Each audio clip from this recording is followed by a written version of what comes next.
Hello and welcome to my channel. I'm Tiffany, a retired librarian turned homeschool mom. And in this video, we're going to be looking at an interesting picture book. So I'm a bit of a ballet nut. I've loved the art form for a long time. I never really was able to dance as a little girl. I danced a little bit as an adult in some adult classes. And it is a great, great love of mine.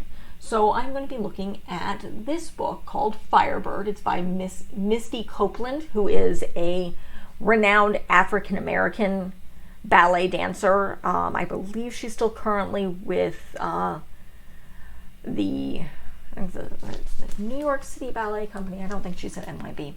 No, she's at ABT, which is the American Ballet Company. Both are in New York City. So she's currently, as far as I know, she's a principal dancer with them. But she is African American, and she had an interesting life growing up in LA. She trained. There was some controversy with her staying with her Jewish ballet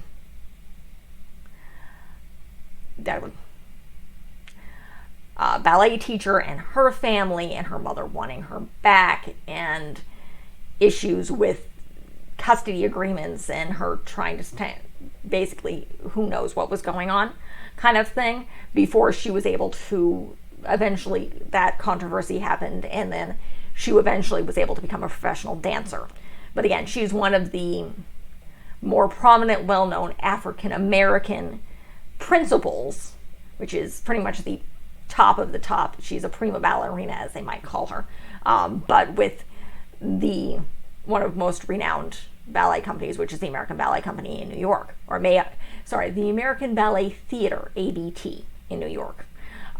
So this book specifically is very simple. It's a children's book, so it's a children's picture book, but it's mostly a poem in a picture book form, talking to another young dancer saying, "You can be like me, that the distance between us isn't that far. I used to be like you in the beginning." And this is kind of, you see her character and this little girl. It's like, you can be like me. I was once upon a time like you, before all the curtains, before all the fireworks and the costumes. There was a young girl, just like you, who had a lot of work to do. He talks about she has to learn all the steps, and has to learn to fall. Talks about all the positions 1 through 5 as stairways to learn. And they're steps to the sky, and eventually you will soar. It was a dancing dream. She talks about dancing with them. It's like a pas deux, which is a dance for two. And we will make the sky. We will dance in the night. And you have the big picture of the Firebird.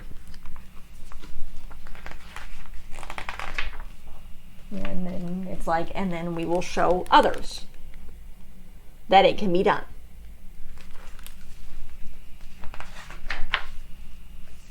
And that the space between you and me is longer than forever. And I will show them that forever is not so far away. So that is the end of this book. There's a kind of note by her. Firebird is actually a Balanchine ballet. Maybe one day I'll cover it. I'd love to actually see it if my ballet company does it again.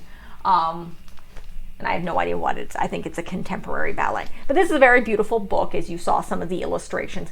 It's very much, besides a ballet book, it focuses on minorities being able to work hard and be part of the professional ballet companies, which definitely is hard, and they are slowly trying to break essentially a color barrier, which has been up for a very long time, and trying to become accepted in the ballet world. Particularly in this case, I think she might do, I don't know if she does classical or if she does contemporary ballet. She probably does a mixture of both.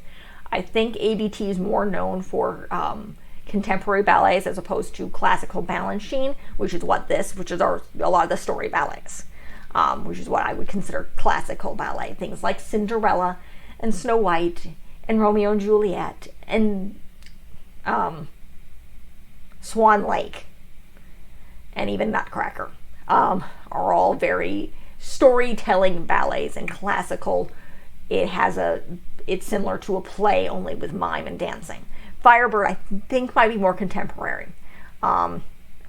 which again, it's more of telling a story through movement rather than having characters specifically, where you have named characters. But I'm not entirely sure. I would love to see it. But that's what this is based on. That's kind of the costuming of it. It's a very, very good book. It's very simple. It's very beautifully done. I don't think there's an age limit really on this, just because of the illustrations.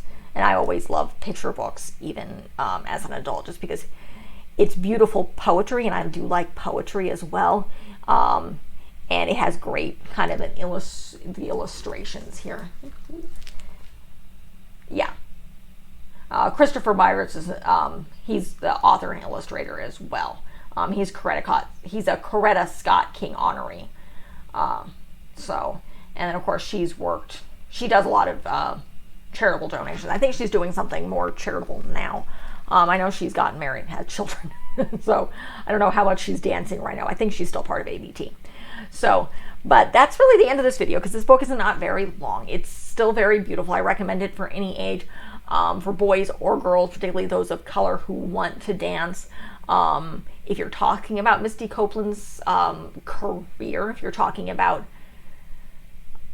people of color in the arts, it's a good book to do.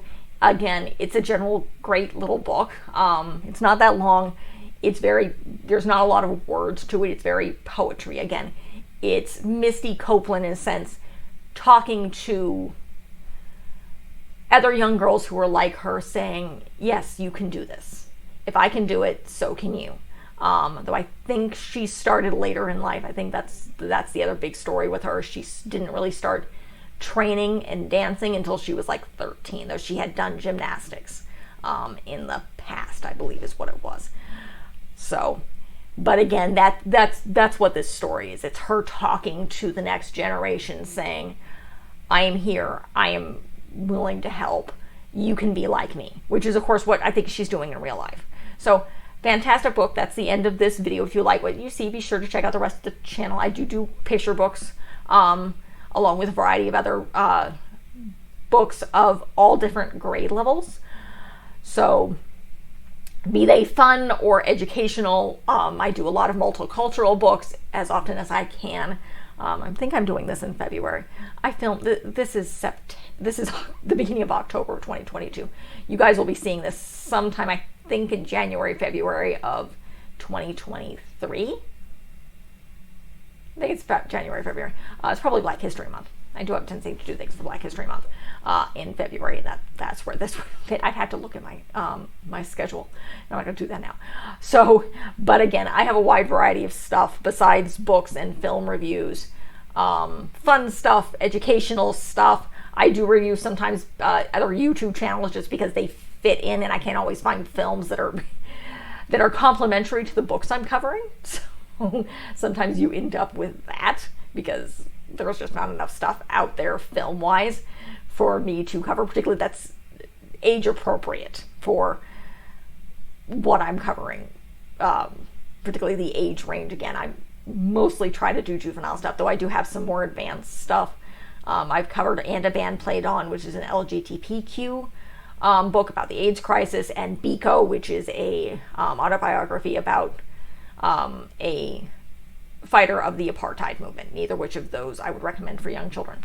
Those are up if you would like to see them. Those came out here in 2022. So, and that's it for this video. If you like what you see, be sure to check out my decent sized library and leave a positive comment if you have one. Thank you.